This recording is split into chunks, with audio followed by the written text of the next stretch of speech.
Okay. 1 minute, we'll start.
Good evening. This is the Kodiak Island Borough Assembly work session for August 10th.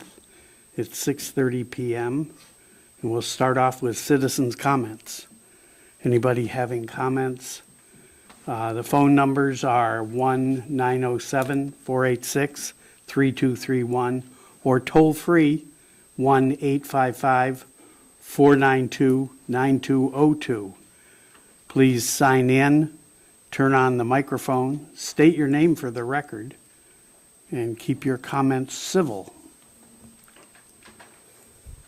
Evening, Dora Cross, Finance Director. Just wanted to let everyone know the tax deadline's Tuesday for first half payments. If you miss the first half payment on Tuesday, the 15th, you can pay by October 16th to avoid penalties. That's a full payment date. If you do make your payment, half payment on August 15th, then the next half payment is due in November. Please don't come in on the 16th and expect the half payment option in August. Thank you. Thank you, Dora.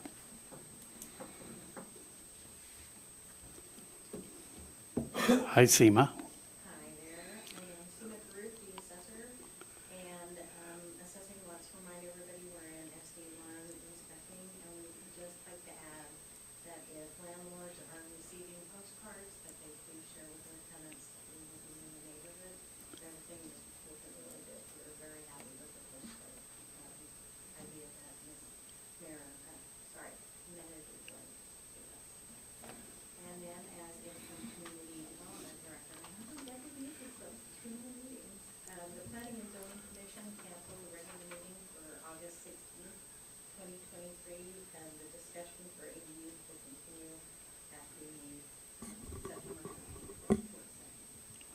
Thank you. We move on to agenda items. There's more citizen comments.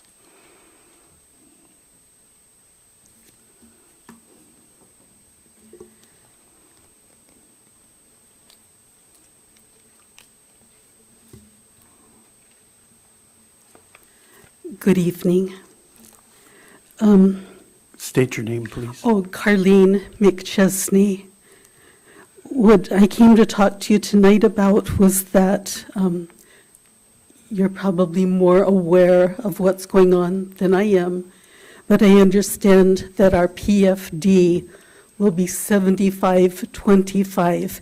It's on a 5-year rolling average, and the legislators decided, along with the governor, that we only get 25% of our PFD, and I think that's one of those extenuating circumstances for my friends and neighbors that will affect us, because we've had a lot of seniors who have lost spouses, and they've had 2 incomes to run their home.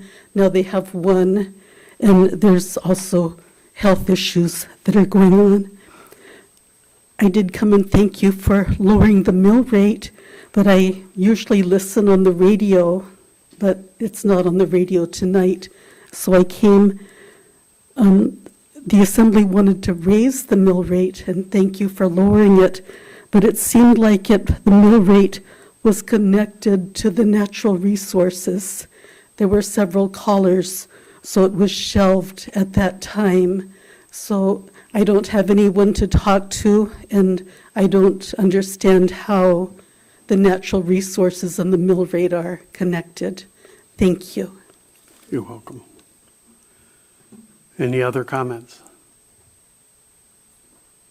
Okay, we'll close citizens' comments and move on to agenda items. Our federal lobbyist, Sebastian O'Kelly, is here to give us a report on the federal requests.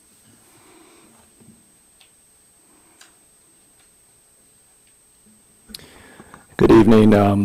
Yes, Sebastian O'Kelly with Robertson Monagle Nista, the borough's federal lobbyist. Thank you for having me, and I look forward to giving you a presentation. It'll take a little bit of time to walk through all of your federal priorities and kind of the status of where they stand. Before I understand Amy and the mayor are at AML. Hopefully they have a productive time, but I look forward to talking with the rest of you. Just want a quick shout out to your staff, Dave, Megan, your clerks, Nova, Karina, and Irene, for all the work that they do for the borough. And then also my wife Elizabeth came her first trip to Alaska, so she's sitting here listening to me talk, which is something she's quite used to. So anyway, I thought I would walk through the kind of the federal priorities resolution that you approved late last year, and leave a little bit of time for some Q&A at the end.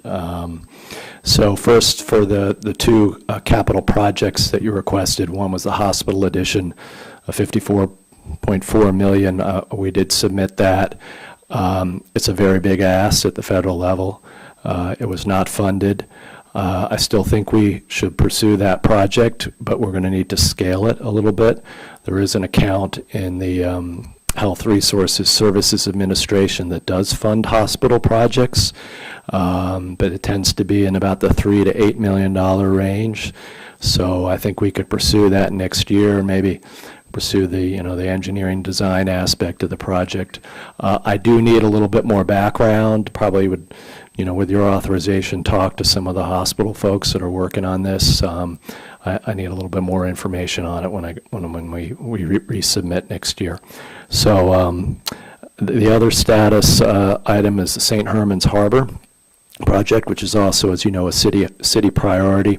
That project the city has submitted as a competitive grant application through the Federal Maritime's Port Infrastructure and Development Program.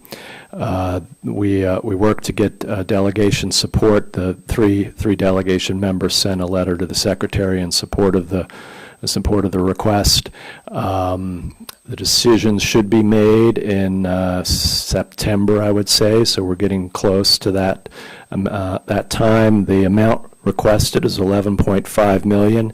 That is obviously not the whole cost or the whole need of the project, but after consultations with MARAD, they suggested that we try and again scale the request and do it in phases. At that $11.5 million threshold, we fall into the small projects category, which tends to be a little bit less competitive.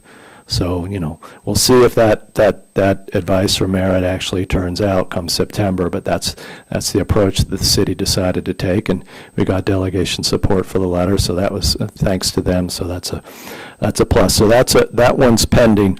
There is one other project that I wanted to bring up that has been a priority for many years in the past with the borough. It seems to have dropped off of the resolution the last couple of years, and that's the extension of the Anton Larson Bay Road.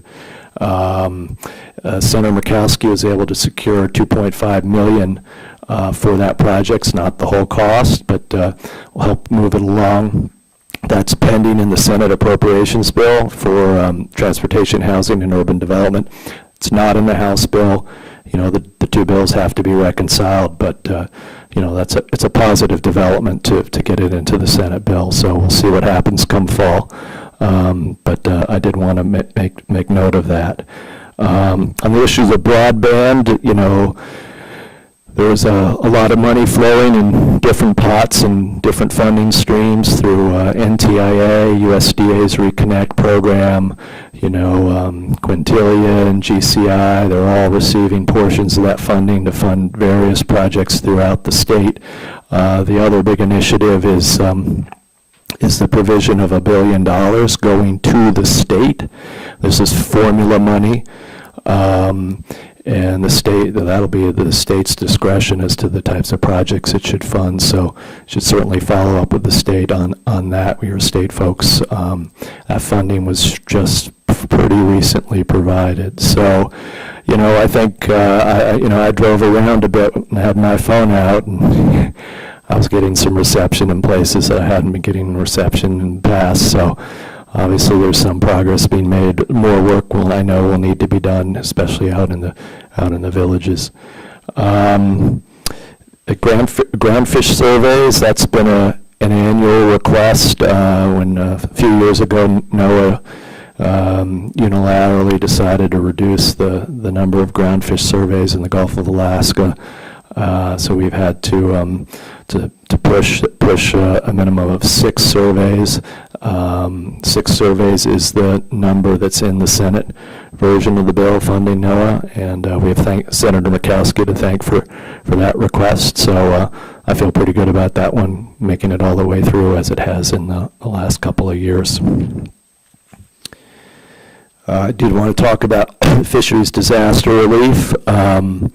Probably read in the newspaper a couple months ago, Secretary of Commerce has allocated and Congress has appropriated almost $200 million for the Bering Sea snow and king crab closures in 2022, 23, and 2021 and 2022. So those seasons. So the next step in the process is the state of Alaska has to develop an expenditure plan. And that's really where the decisions are made on who gets what share of the funding in terms of the different gear types, processors. For the first time now, we do have eligibility for communities, for local governments to receive direct reimbursement for foregone fish tax. I'm going to put a tiny caveat with that, but I'll come back to that in a second. So that has to do with the Fisheries Disaster Reform Act, which passed last fall. And many of our community clients and other communities around the state had always been saying, well, we're dependent on raw fish tax to help fund us, and we're not eligible to receive the funding. We pushed for it. NOAA said, well, you can have the funding, but you have to invest it in fisheries infrastructure as opposed to the general fund. So the delegation supported this change. They included, normally when Congress passes a law, it's prospective, so it becomes sort of effective the date of enactment, or sometimes Congress says this law will be effective 90 days or 120 days. But Congress can address retroactivity. So Senator Sullivan in particular pushed for some retroactive language that would have applied the foregone fish tax provision to fisheries disasters that had already been declared prior to enactment of the Fisheries Disaster Reform Act. NOAA's kind of interpreted that language a little bit differently. There's discussions with the delegation staff and NOAA about trying to resolve this.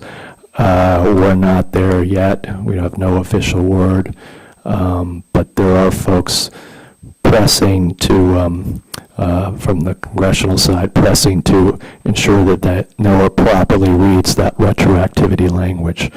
If that happens, that is not a guarantee that you receive direct reimbursement. You still have to go to the state, present your numbers, and make the argument that that you are affected. So I think that's, but at least you'd be eligible. That's the big difference. And previously, you were not eligible unless you decided to use it for, some sort of fisheries-related infrastructure item. So that's a pretty big development.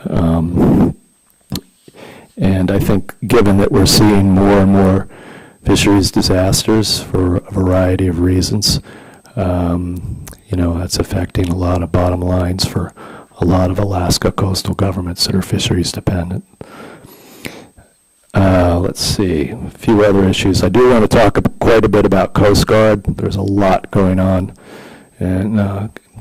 with Coast Guard matters, but I want to get through some of the other items on your resolution. North Pacific Observers, we've tried to get an increase in funding for that program. We've not been successful, but we are getting a level funding, and I think we'll have level funding again in FY24. For PILT, the Payment in Lieu of Taxes program, the borough just got its June payment of about $1.75 million. I think that's probably the biggest payment that you've ever gotten from the PILT program. So PILT program has strong support in Congress, in particular from the Western members of Congress, including the delegation. So I think it's in good shape. We had some challenges with it about a decade ago, but I think we're in strong shape with PILT. The National Wildlife Refuge Fund, or we sometimes call that refuge revenue sharing, that's basically a PILT for communities that have wildlife refuges in their borders, like the Borough does. It's a smaller program. The funding isn't as significant, but it's still an important revenue stream. This is the one program that the Obama administration, the Trump administration, and the Biden administration, if it tried to zero out, you wouldn't think that those three administrations would agree on much, but they've tried to zero this program out, and thankfully Congress has kept it afloat. Basically, it's level funded it. It's got level funding in both House and Senate Interior bills for FY24, so I think we're going to be okay with that. Essential Air Service. We just had passed the FAA reauthorization bill in the House. There was an amendment to try and terminate the Essential Air Service program. I think it got less, I don't remember the exact vote total, but it got less than 50 votes. So that's good news. We've had threats to EAS in the past that were closer calls, but it's in a much stronger footing. What we are experiencing is loss of air service in a number of rural communities. I'd say more so, this is happening more so down in the lower 48. So people are looking at EAS as well. This is something not only we need to protect, but perhaps expand. So there's legislation pending that would actually expand the EAS program. So it's, I think, again, in good footing, on a good standing. Finally, the issue of U.S. Military presence in the Arctic and in Alaska, an expanded presence, particularly in the coastal areas, or expanded naval presence.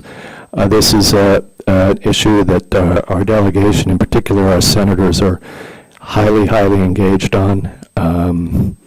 Almost every year they put language into one bill or another, usually on the National Defense Authorization Act, pushing the services to update their Arctic strategies. They all have Arctic strategies, Air Force, Navy,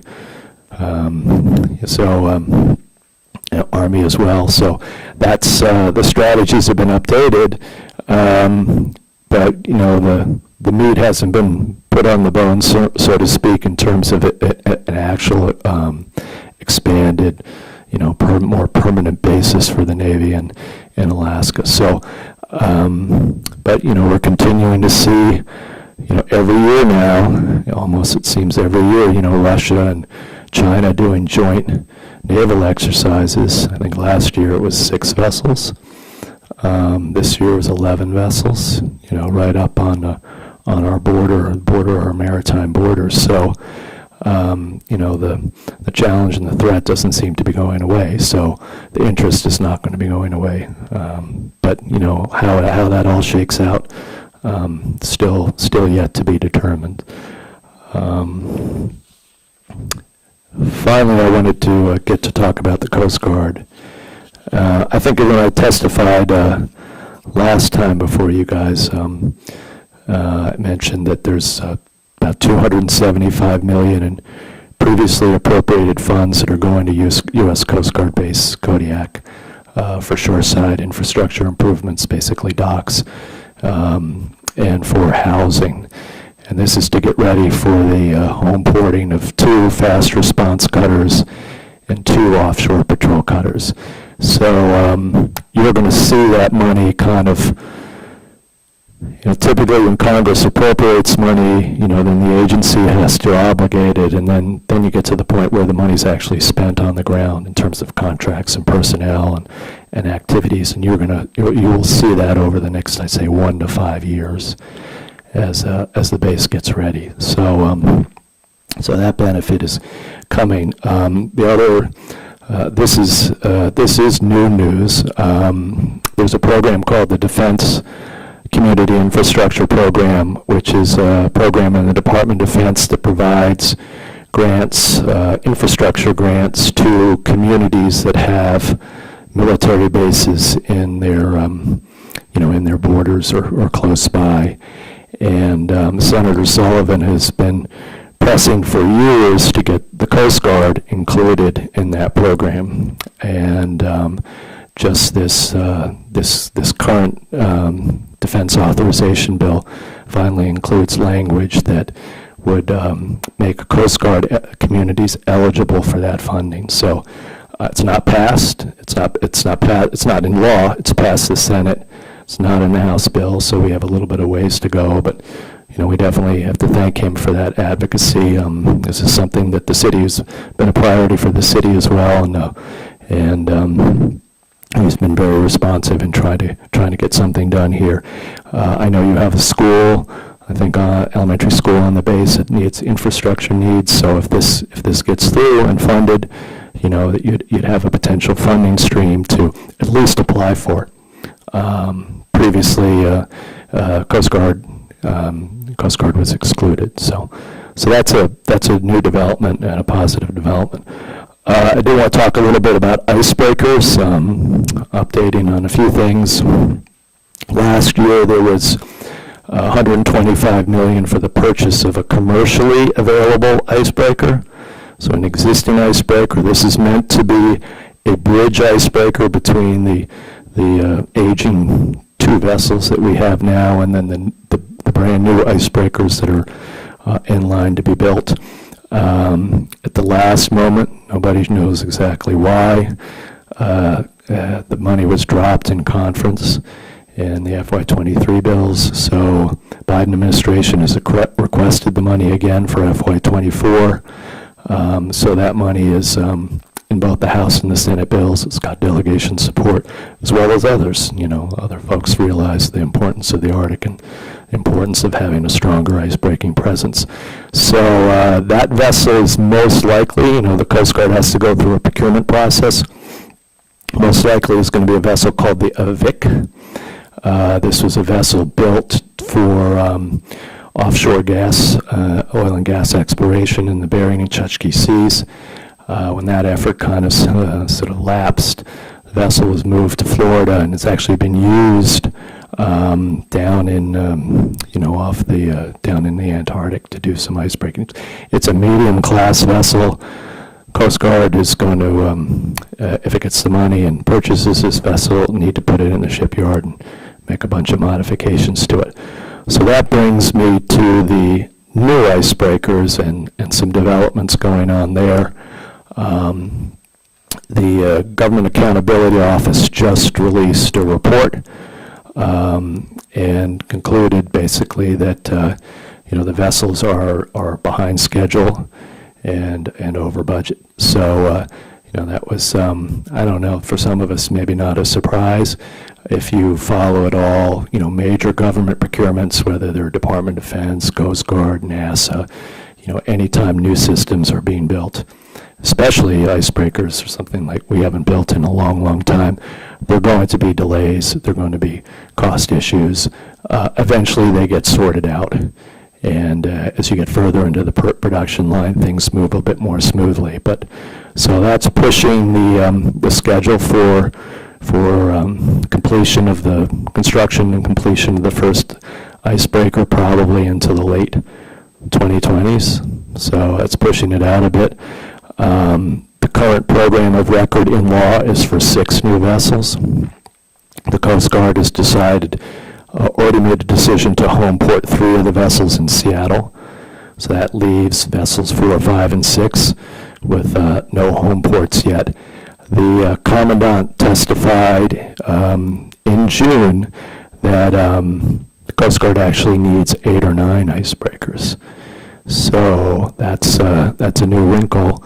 The numbers are going up, and I think that increases the possibility for Alaskan communities, including Kodiak, to have a real shot at a home port of an icebreaker. So one of the things when the Coast Guard did its analysis of the Alaskan communities on the home porting of the commercially available icebreaker, they did look at Kodiak and had a lot of favorable things to say, but the one issue that they found, which was sort of the kind of the deal breaker, was the depth in Women's Bay.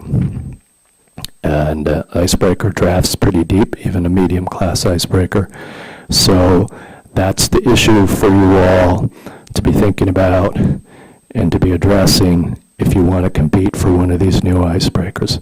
The good news about this taking more time is it gives you more time to make decisions about whether you want to build a new and I realize this, the city's involved in this as well, so this is not one government or the other government, but building a new, perhaps a new breakwater off of near island where there's decent depth. That would give, some protection, and then some room for perhaps for the Coast Guard to build a dock there. And that also might help if you do it right. There's some security concerns about mixing Coast Guard vessels, with commercial vessels and that kind of thing. So there has to be some properly spacing and fencing and all that sort of thing. But it might give you some room to for where your harbors, I know, are fully subscribed. So that's a big commitment.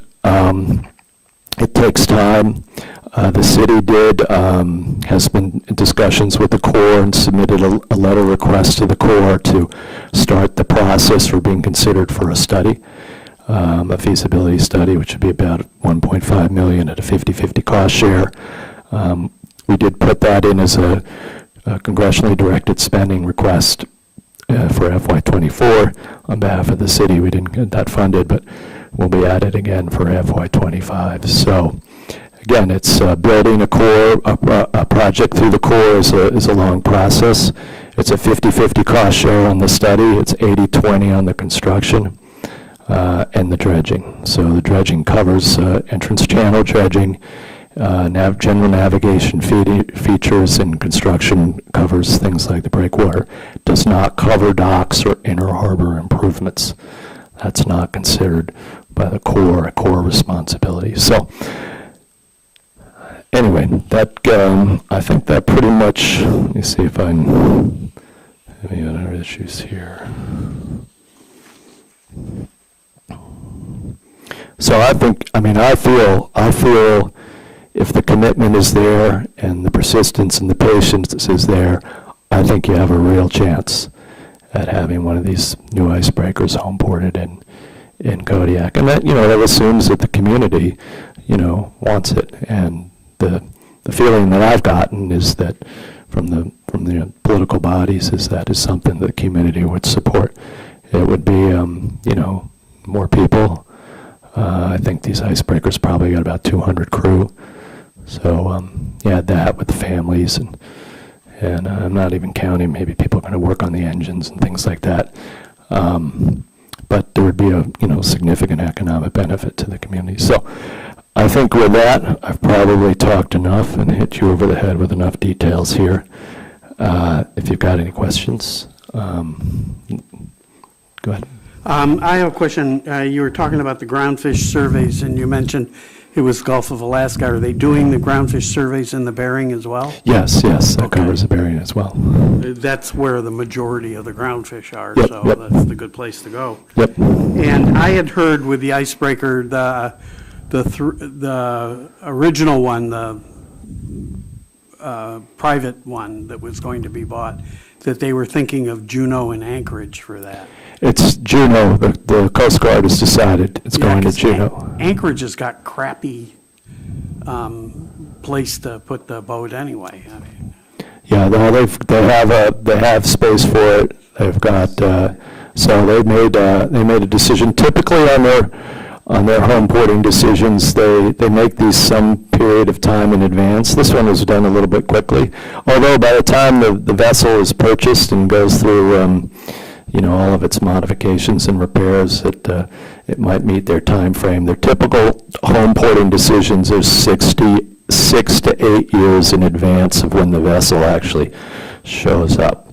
So they made the decisions quite quickly on the new icebreakers that those would go to Seattle, because that's where the Healy and Polar Star, I always get them confused, Polar Sea, is located. And also that one of those icebreakers would spend significant time going down to the other pole, as you well know. So the other question I had was in regard to the elementary school on the base. I was given to understand that was not to fund it was a decision from Homeland Security, and that what's your guess on this new funding thing that Sullivan's pursuing? I think he has a good chance. Now, I know traditionally the normal military services haven't always liked to include the Coast Guard as part and parcel of, so there's some of that resistance, and it's not in the House bill, but he's pushed very hard on this. So you first have to get the eligibility, and then you have to get the funding. So we're looking probably, if that all happens, we're looking maybe fiscal 25, probably for there to be funding, and then you to be able to apply.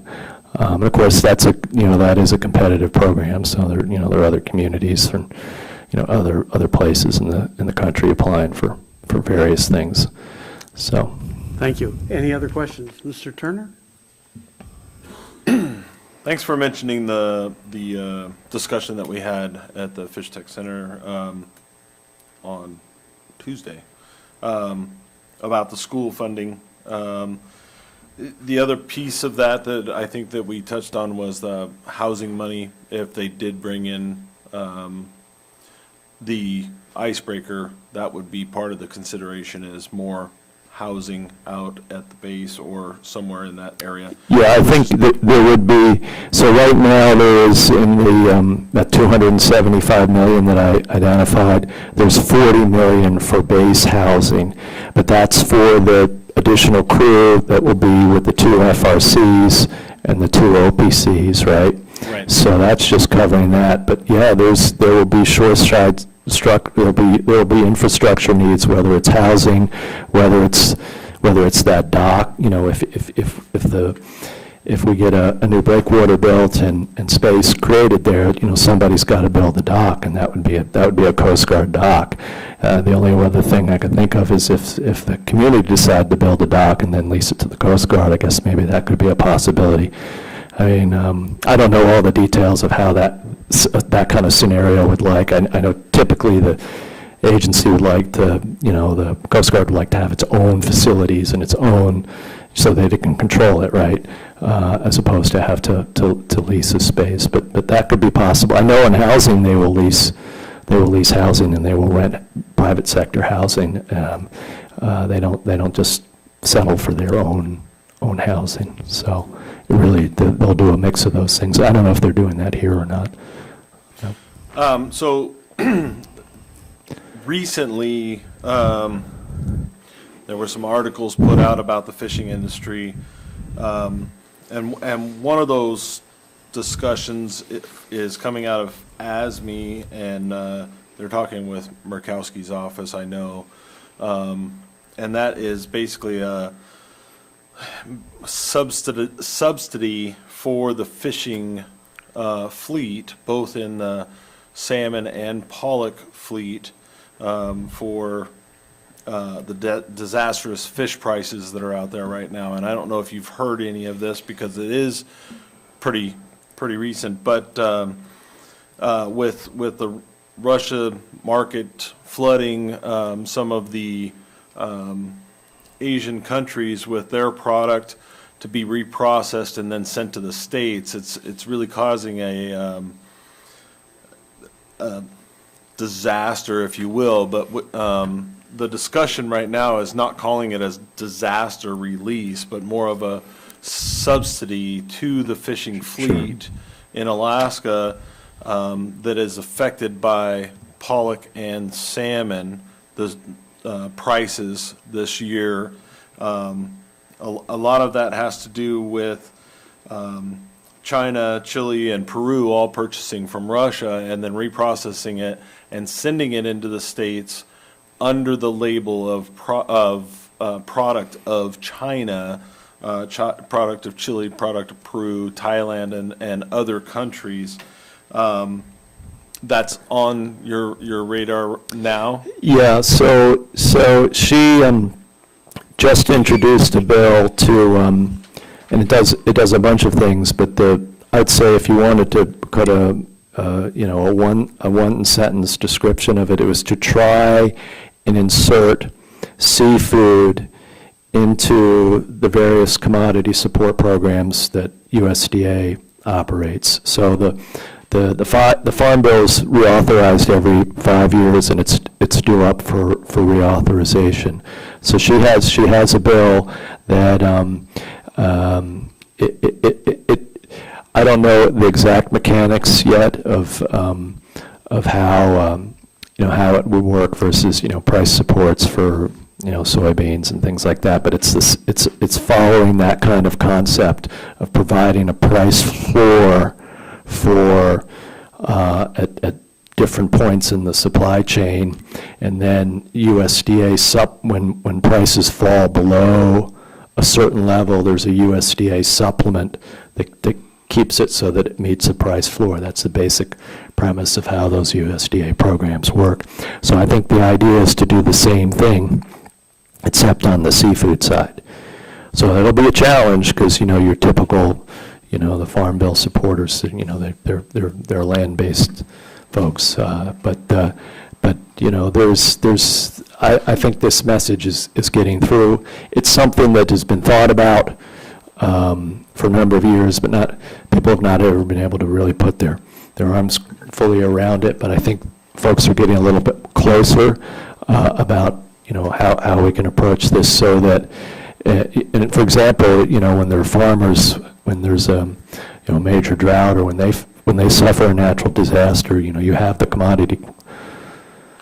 The CCC has authority to provide disaster relief, like on an immediate basis. So it goes, it can move much more quickly on the farm side than it does in the fisheries side. So that's one common complaint. The Fisheries Disaster Reform Act was meant to streamline that process, and it does to a certain extent, but it doesn't do it to the point where folks are going to be receiving relief almost on a real-time basis, which is what you have. You have that more in the farm side of it. So I think I can, what I'll do is I can send you guys a link to the legislation if you want to take a look at it and see what it does and see what you think. Appreciate that.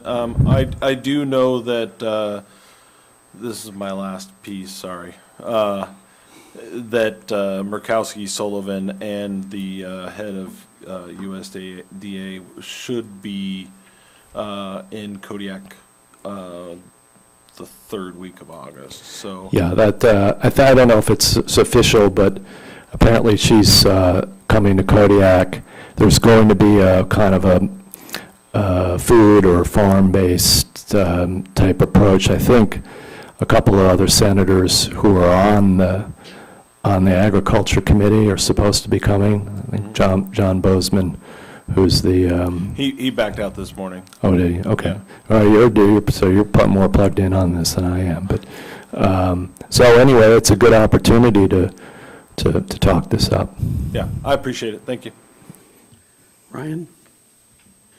Yeah, thank you. First off, very well executed presentation. I appreciate the in-depth knowledge that you have on each of these areas that ultimately impact the socioeconomics of Kodiak, so I appreciate that. Thank you. I do want to talk just a minute about the Essential Air Service contract. The Essential Air Service contract, I'm not sure if it has been quantified to you yet, but the EAS brings in a substantial amount of subsidy into the aviation industry here in Kodiak that enables low seat fares. The Essential Air Service contracts they have very specific requirements based on population for schedules, routes, guaranteed flights. And I just want to, I guess, reiterate or be the voice of that support for the EAS and how instrumental that is into Kodiak and the traveling around it. So I appreciate the update and the support that you can provide into that as well. Yeah, no, it's a very important program, I know, to Kodiak and elsewhere in the state too. So without EAS, you wouldn't have air service into many of these communities, or if you did, it would be exorbitant, right? We've got the Alaska delegation, very strongly supports EAS. Now, there's still some critics, and I mentioned the vote in the House where they only got 50 votes. There's still some folks that view EAS as a corporate subsidy because some of the EAS funding does go to the major airlines. I think Alaska Air gets some EAS funding for the milk run, but there are a lot of smaller providers that are under EAS contracts that are not Alaska Air, and that kind of gets overlooked by some of these critics. So, but folks realized, we went through this really about a decade ago, and there was a real challenge to it, and nobody had challenged the program for a number of years, so things kind of were sort of humming along, and then some folks came in. It was really doing the kind of the Tea Party change in 2010, and they take a look at some of these programs, and they're like, "Wow, this is an unfair corporate subsidy," and that forced the people that were dependent on it to come forward and say, "Well, look, ES goes back to airline deregulation." Right? Because when the airlines were deregulated in terms of their prices and their routes, and they're still somewhat regulated on their routes, I realize, but when they were deregulated during the Carter administration, there was concern like, whoa, people are not going to fly to rural communities, because the profit margin isn't there. So as part of that airline deregulation, the EAS program was kept so that we would continue to have rural air service. And it kind of kept humming along, and everything was all fine and good until some folks came in and said, well, this is, some big major airlines are getting, subsidies out of this program. We need to cut it. So I think it's on good footing. But I'll take it to heart that we'll continue to monitor what goes on with EAS, because the Senate FAA bill has not been taken up yet. So if there's going to be somebody trying to terminate or reform the program, it's the Senate there could be some debate about it in the Senate. So. And that's exactly what I wanted to get at. So I successfully wrote and procured 6 EAS contracts during a tenure when I was involved with an air carrier here in Kodiak. One of the things that I found during this venture was that there's a tremendous amount of still pressure from people who don't understand the program. So my recommendation, or just, I guess, pass-through advice, is that if you protect Part 135 operators, that will protect the majority of operators throughout Alaska, specifically in the Kodiak Archipelago. Part 121 operators, those are your Alaska Airlines or your larger airlines that receive EASs for the example you gave of the milk run. Those are the ones that can absorb the loss. And those are the ones that typically bring the scrutiny to this type of a program. In addition to that, Part 91 freight carriers, those also need to be protected as well. So Part 135 and Part 91 operators, if you can put that into your notes to protect those operators, if a reform does come, Kodiak can still be protected. Okay, noted, thank you. The last thing I have is during the discussion of the icebreakers, did any discussion come up about the progress of the Nome Deep Water Port as being one of those stations now? That is the last rumor as of a week ago. So I'm not sure when they looked, so I'll go back a step to the commercially available icebreaker. And the Coast Guard had to make a fairly quick, this is the interim icebreaker before the new ones are built. So the Coast Guard went out and did evaluations of kind of the logical candidates. I think they looked at Anchorage, they looked at Juneau. I'm not sure if they looked at Sitka, they looked at Kodiak. I think they looked at Nome, and they concluded basically that Nome is not ready to support an icebreaker. So where are things in the future? The project, the dock breakwater project, I think is about $1 billion project in Nome. And I think they have about 250 million. So there's a ways to go for them to be ready for that. And there's a cost share associated with that too, okay?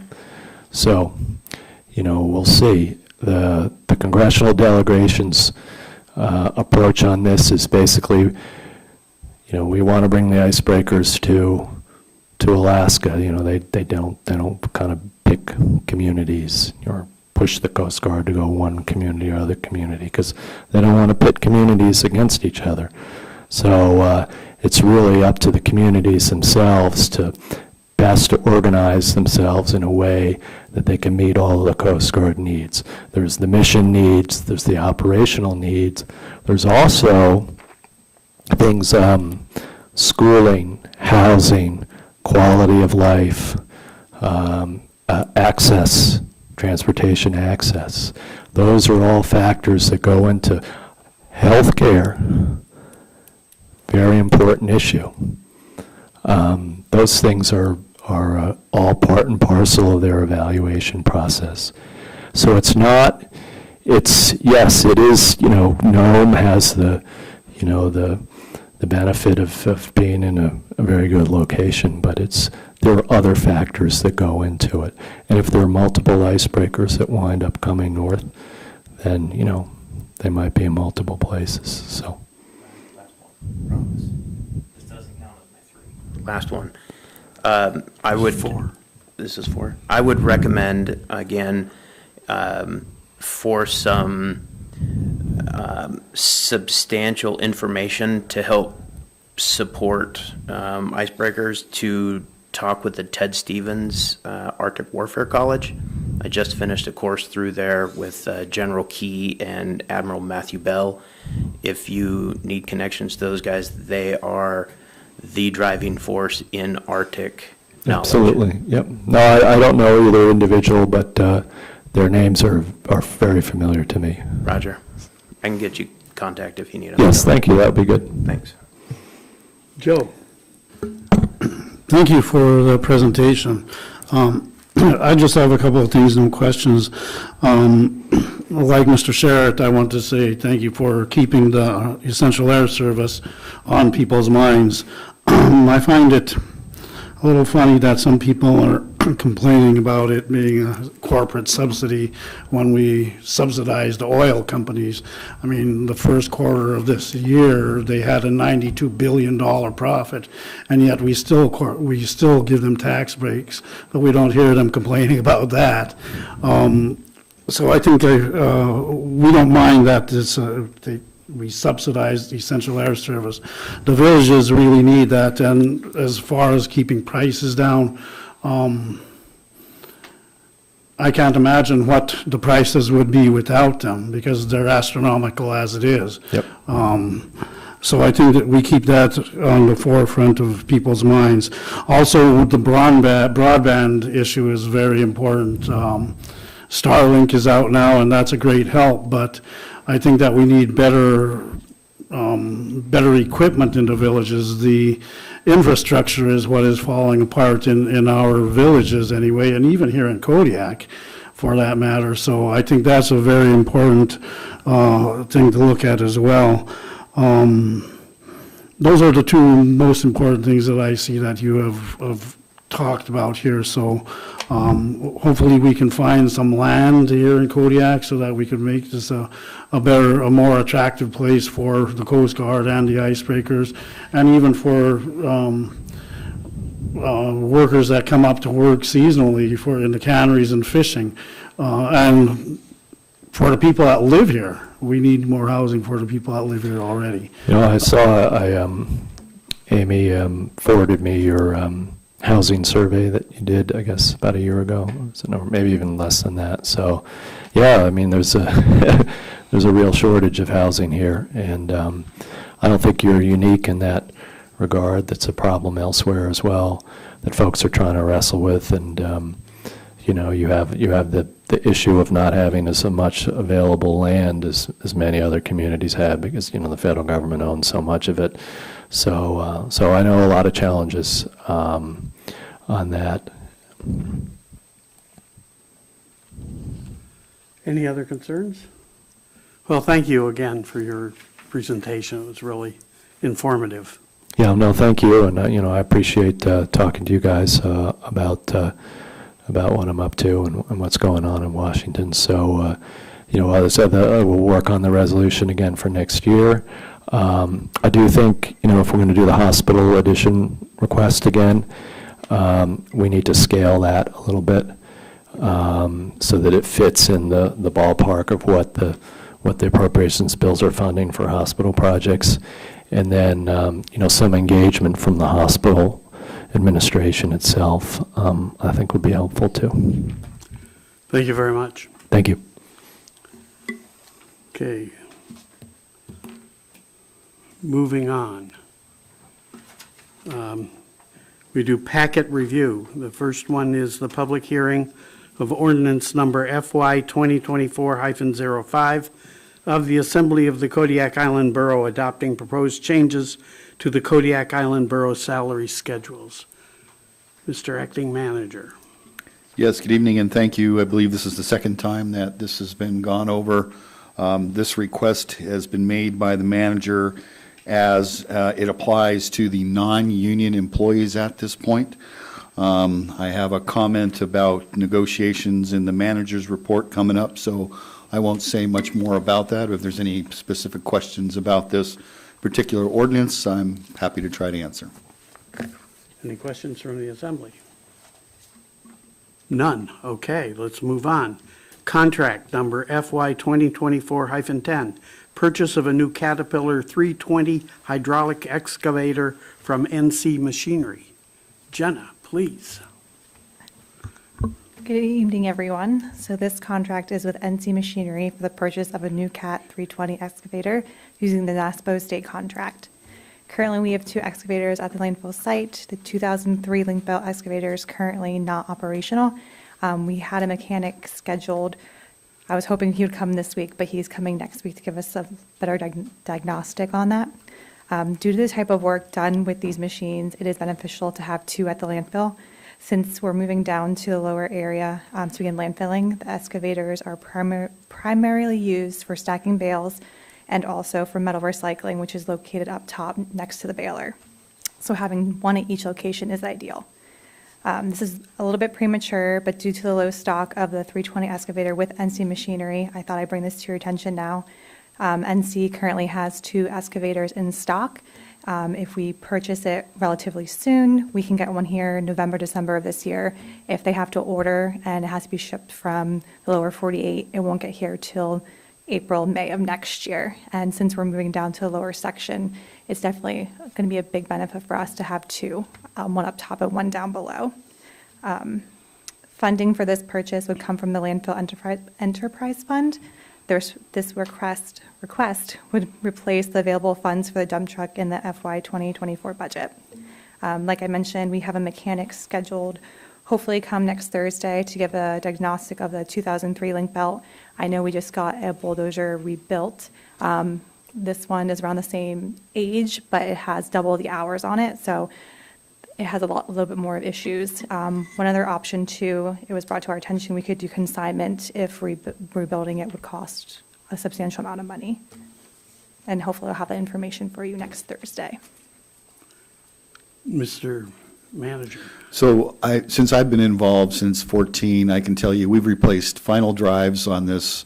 We've done quite a bit of extensive work on this. There's no longer a link belt dealer in the state of Alaska, and it's getting extremely difficult to get parts for this. So we're thinking that the major issue is with the turntable on this particular device, which is quite a bit, and also the age of the coupler. We would likely have to have a coupler custom built for this because there are none available.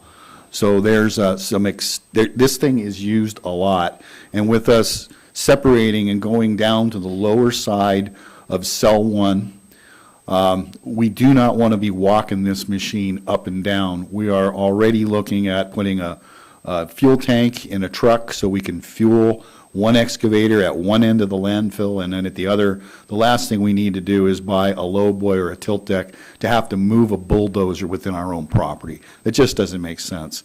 And it's a 20-year-old machine. So I just wanted to add that. Happy to answer questions. Mr. Sherritt. Only down to one now. You answered two. This is a substantially larger machine, and so is there going to be a spin-up period for acclimation and familiarization of this as far as training and specifically into the OSHA requirements for competent persons and operators? I don't think it'll be an issue. This is the machine that the operators at the landfill want to have. Part of the reason is we do get into some heavy things, and this will be primarily for metals. We need a bit longer reach.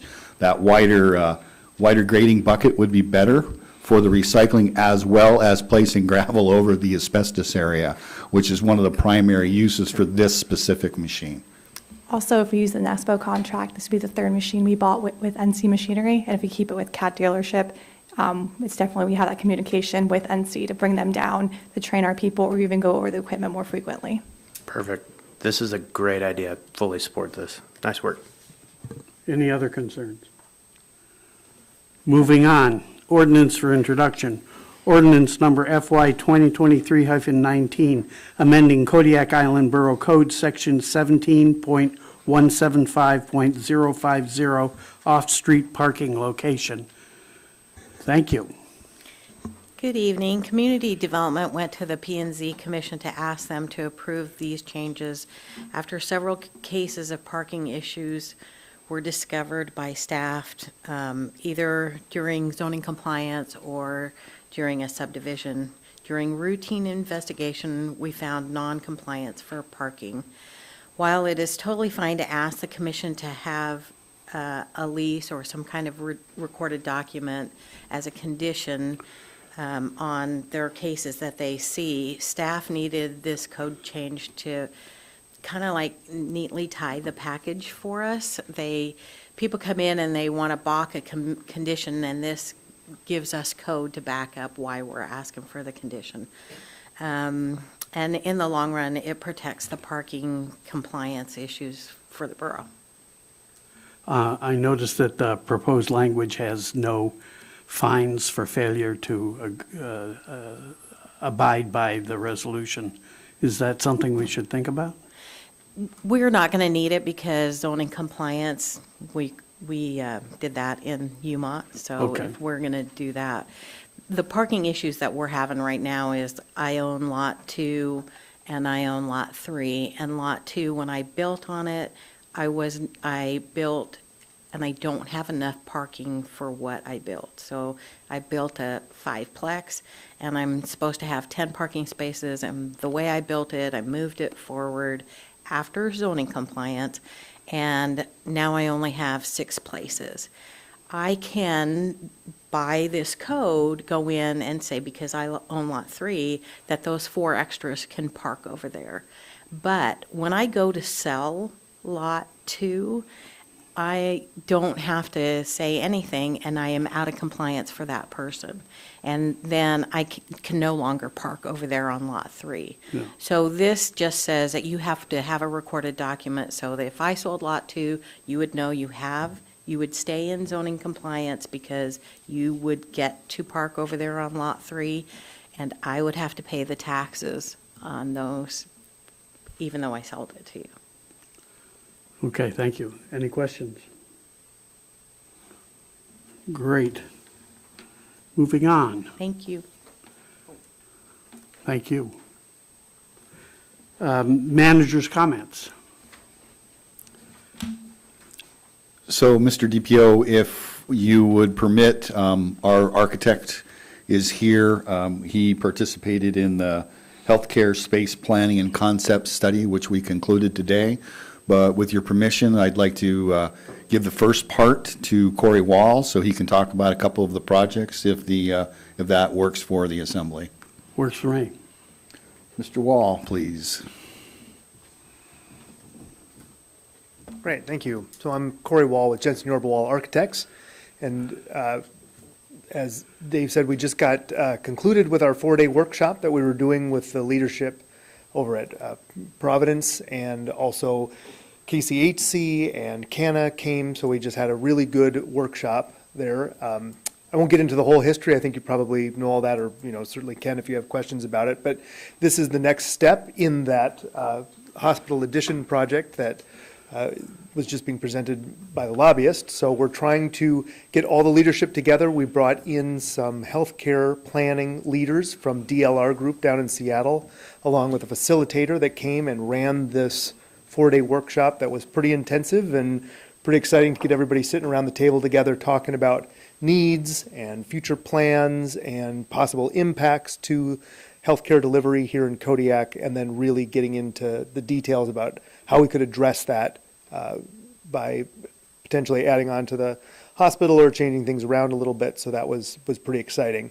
This is kind of the intensive in-person workshop that we did, and then coming out of that will be the report from DLR Group and my firm.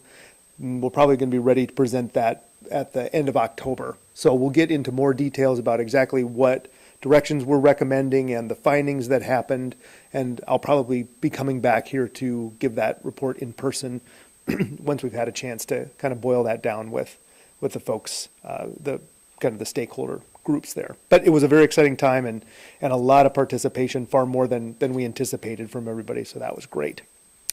Also, then just wanted to give updates on a couple other projects. We have the term contract with the borough for a lot of the projects going on in town. So the most exciting thing is, if people have gone up and seen, all the windows are now in North Star Elementary, and the siding is finished along the front of the building. They're still working on the backside. Sorry, so I should say the windows are in except in the library. So they still have a few more to put in, but they've got the major portion of the building now re-enclosed, and so we're very optimistic things are going to be buttoned up and finished by the time the teachers really need to move back in. They're got all the wood trim lined up in the commons. They're painting, getting stuff stained and put back together. So the building's coming back together quite well.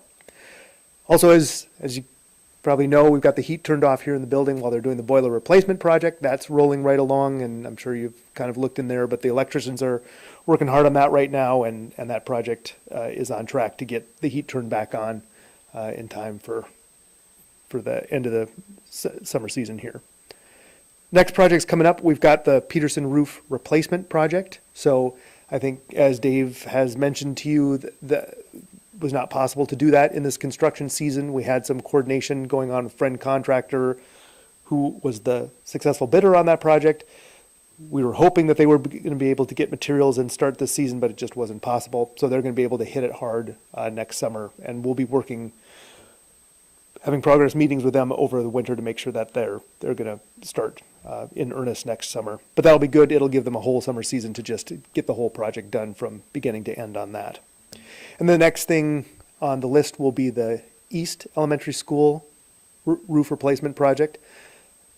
I think we've probably talked a little bit with you about that, but the idea is that we're going to be working on the metal portion of that building, kind of the orange metal roofing on that, and trying to eliminate some of the odd drainage that happened when that building was constructed, and kind of drains down to a middle internal gutter that we're going to try and clean up. There's not a big leak problems there right now, but it certainly has the potential to become a problematic area. So we're going to design a solution that eliminates that interior gutter and then also replaces all that metal, along with the flat roof portion that was replaced, I believe, now about 5 years ago. Then that'll be all the roof on that building.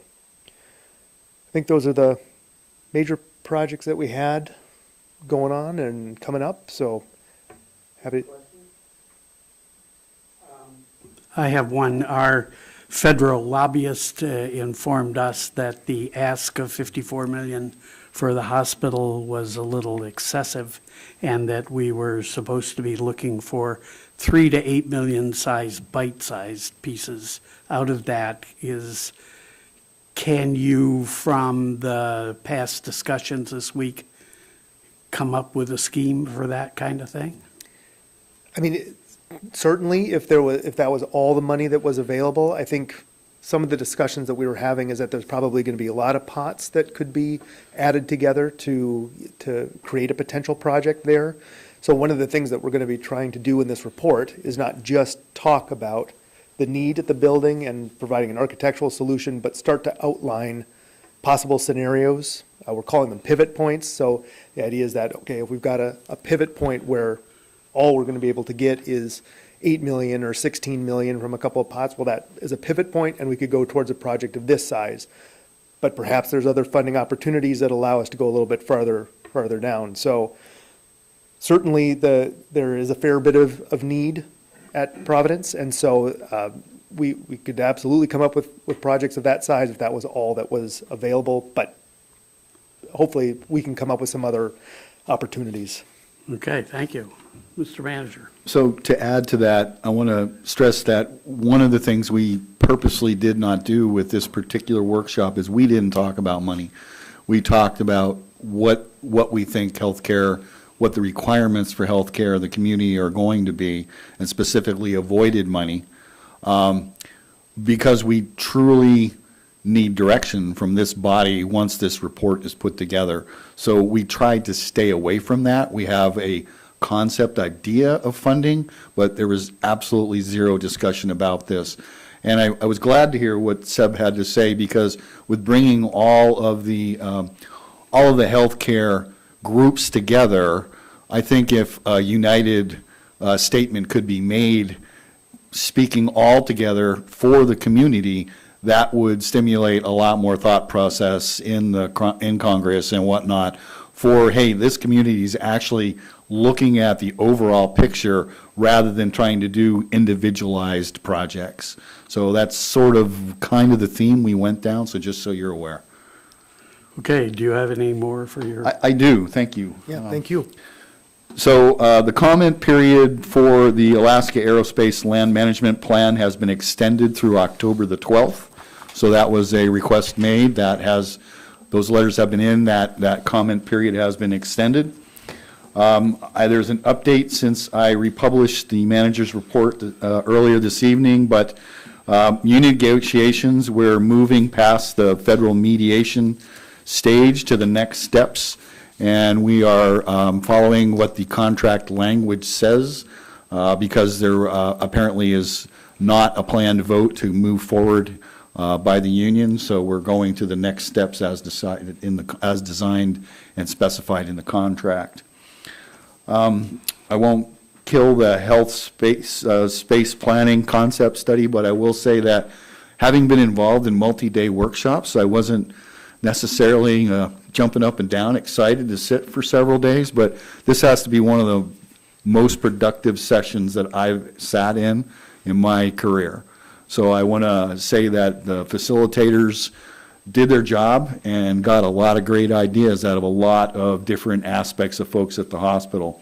And the last thing I'm going to leave you with is, folks, the bears are out in the flats. And I was driving home the other night, and I typically don't drive 55, but when you stop in front of me and you open your door in the middle of the lane and I run you over, don't be mad at me. Let's think, bears are cool. I agree, people want to see them, but people get really kind of forget about where they are, and their awareness goes out the window, and I don't want to be responding to an ambulance call because somebody got mowed down to look at a bear. That's all I have, unless someone has specific questions about the report. Any specific questions? Yes. Can we revisit the solid waste contract? And just kind of give me a quick update on that and where that is at? So we have met with Alaska Waste. We, the staff, have gone through, and we're aware of the language issues within the contract, and we're specifically trying to remove some barriers. There's some open language enough that it can be interpretational when a ratepayer is a ratepayer, and that should be defined so that there's not a lot of wiggle room. And that's where we're trying to go down. I have become very adverse to the word premise, because that can mean so many different things, and it can be interpreted in so many different ways. So that's one of the examples of a term that we're trying to eliminate or better define. I don't know if that answers your question. It does. We had public testimony here over the last couple meetings where there was a significant issue with one of the citizens, and specifically the solid waste contract and the ambiguous terms that were withheld within that contract. What I'm hearing you say is that we're cleaning up ambiguity that exists in the contract. What I'm specifically looking for is also a resolve to that citizen's concerns. Have we made any progress in that area? Is that even a factor in these discussions, or is it off to the side, totally separate? There's a lot of background that I don't think we should publicly discuss with that particular case, but Okay. that is what we're trying to correct, so that we don't have the same type of situation in the future. Okay. And the last question I have is that it says that we've begun discussions with WTI, so I'm assuming that in the pool project, they have responded to our list of questions? I have not provided that list of questions. I have been in this session all week this week. I sent the gentleman, the representative that I deal with, I sent him an email. I just received a reply back today, and they are interested in having discussions. There are specifics on the Baker Act Graham that Baker. they were not included specifically because pool staff did not make that a topic. We can make that a topic, but there was no discussion about the drains being replaced, because apparently they are done now on a regular basis, on the regulatory basis as required, but it can be included. Okay, so my understanding is that we were waiting on a response from them. I'm hearing that you received a response from them today, and we haven't fully digested what that response is. So I am curious to know what those responses are, since I believe most of those questions were mine. Yes. Thank And, you. yeah, we'll move forward. That's all. Mr. Delgado. I just saw you made mention in your report about Carlick and Larson Bay schools. I'd just like to get a update on where we're at with them, especially Carlick, because I don't know how far along they were, but I know that Larson Bay was a little closer to getting it signed off, so if you could, please. Carlick, well, first of all, I know that the school district was scheduled to go to Carlick today to look to see what is going to be necessary if it comes to the place where they are required, the school district is required to stand that school up again. As far as the borough's commitment to that, I have placed a call to the DEC regarding the contaminated soil at the school site and what the disposition of that is going to be in the future. I don't agree with what they are proposing and want to have some talks with the DEC. We are making arrangements with our contractor, our plumbing and heating contractor, go out to clean the furnace, get the furnace running, and also repair a couple of the air handler, replace a couple of zone valves in their heating system. Those were commitments that were made by the borough. And same with Larson Bay. Larson Bay has signed all the documents. I believe borough is waiting for our attorney to return a signed document, and then those are all done. We are also we are making arrangements to go to Larson Bay to perform the repairs that we had been committed to prior to this transfer, but that's basically a done deal. Thank you, sir. Mr. Smith? Yeah, thank you. Dave, just one question for you. On the solid waste contract, how many years do we have left on this contract? Is it 3? I believe it's 3 with several option years, if I'm not mistaken. It was a 7-year contract with Mutual option options years. or, Yes, well, yes. okay, thank you. Any other concerns? No, thank you, Mr. Acting Manager. Madam Clerk, do you want to give your report? Thank you, Deputy Presiding Officer and Assembly members. I just want to give you an update and also announce that the declaration of candidacy packets are still available in the clerk's office. They're also available on the Kodiak Island Borough website. The candidacy filing period will be open until Tuesday, 4 p.m. I just want to remind everyone that they have to turn in their paperwork by 4 p.m. on Tuesday. And also, I have attached to my report the list of candidates. So far, we have Mayor Arndt as the candidate for Borough Mayor. We have 2 Borough Assembly candidates, Ryan Sharrett and Mr. Bo Cedilio Whiteside.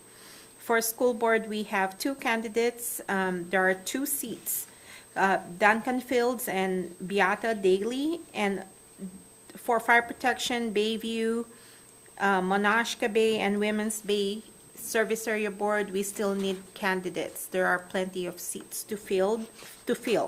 And then for the Service Area Number 1 board, there are 3 seats open, and we have 2 candidates, Mr. Scott Arndt and Mr. Mike Surafchuk. So we still need 1 more for that service area as well. We are in the middle of recruiting election workers. I need at least 70 of them.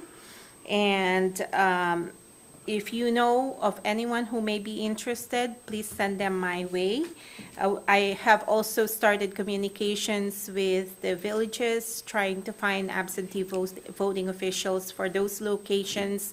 Although we're going to be sending them their ballots automatically, like 2 weeks before the elections, I would like to make sure that I have absentee voting officials available in case someone doesn't get their ballot or they spoil their ballot and they still would like to get a replacement ballot.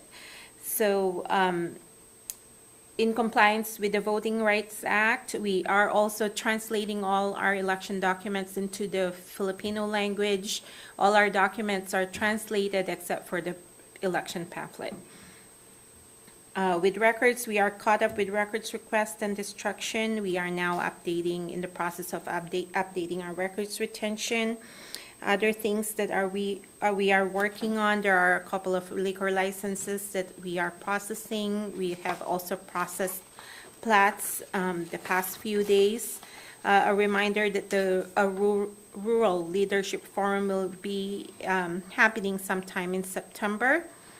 And I just want to let the Assembly know and recognize that I have received some yellow forms from Assembly members, and I listed the topics that are being requested to be placed on the agenda. Please note that we're not ignoring them. I'll make sure that at our next agenda setting that I'll be bringing those yellow forms for the mayor and the deputy presiding officer to review. And that's all I have. Please let me know if you have any questions. Any questions of the clerk? Assembly member comments. Mr. Sherritt. Nothing further. Mr. Turner. Thank you for our visitors today. Appreciate it. Those of you in the audience, appreciate you showing up tonight. Can't think of anything else. I had something on my head and now I can't think of it. Yeah, I thought you were going to go long. I was going to have time to think about it. Okay, thank you. Mr. Delgado. Thank you. I saw a letter that we got from Kodiak and the Woody Island people that went over and did some cleanup of Borough property. There's a request for them to waive the landfill fees, and I'm hoping that somebody is working on that. I also would like to see that if the borough could find their way to send them a thank you letter for cleaning up that, I think there was like 9 tons or something picked up, so that's gonna make it look nice out there. August 24th is CIP lists are due, so people in the villages, I know that they're working on them, and we look forward to seeing those things turned in.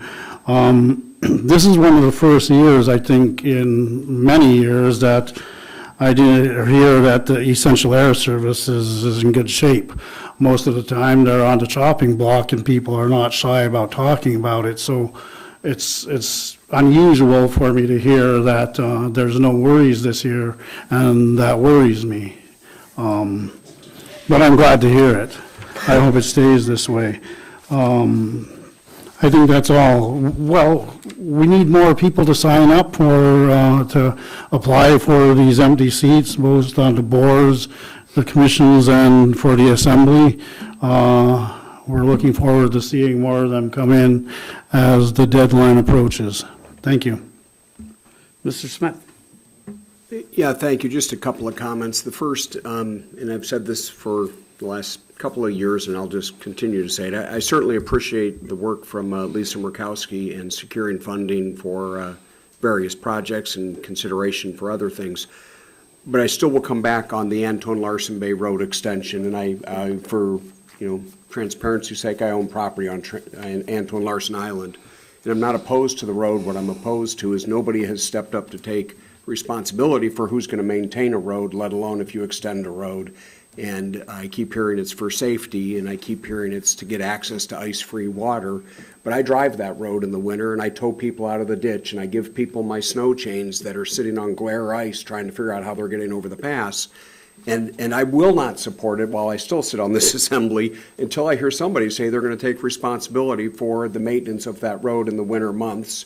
And you can go out and read the sign right at the ComStay there that talks about it's an unmaintained road. It's a hazardous winter road, and yet we still want to put people on that road. And I just can't support that until I hear somebody step up and say they will take responsibility on a consistent basis for maintaining it. The other concern that I have, and I certainly appreciate the report tonight regarding the fisheries disaster relief. And the comment I heard was there's also more and more disasters for our fisheries.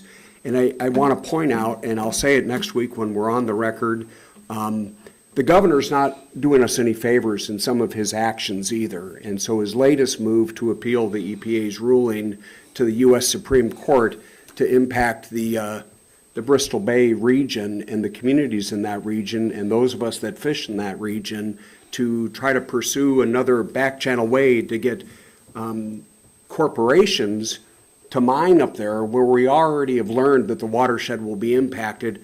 It concerns me for my own livelihood in the Bay, but it concerns me for the fisheries in Kodiak as well, because if the governor is willing to do that there, what's to prevent him from doing things that impact our local community? So I have concerns about that.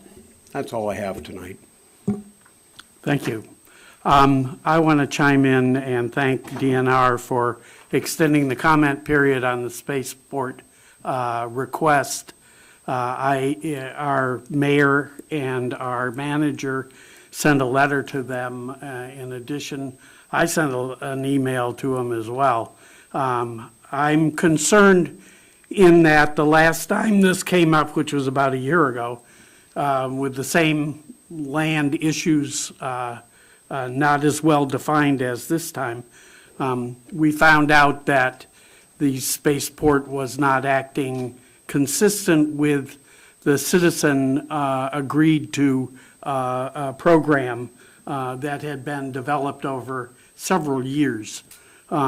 I personally don't know very much about that program, but I do know that former Borough Mayor Dan Rohr was deeply involved in that, and I am hopeful that he can manage to show up at the meeting next Monday, the 14th, at 10 a.m., out at the Space Launch facility, so that we can have a broader discussion of what's going on and why it is contrary to that report, as I understand it.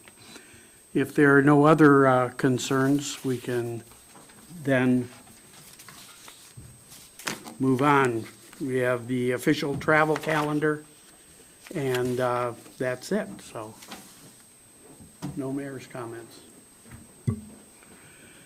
Anybody want to move to adjourn? Don't need to, you just have to tell us we're adjourned. We're adjourned.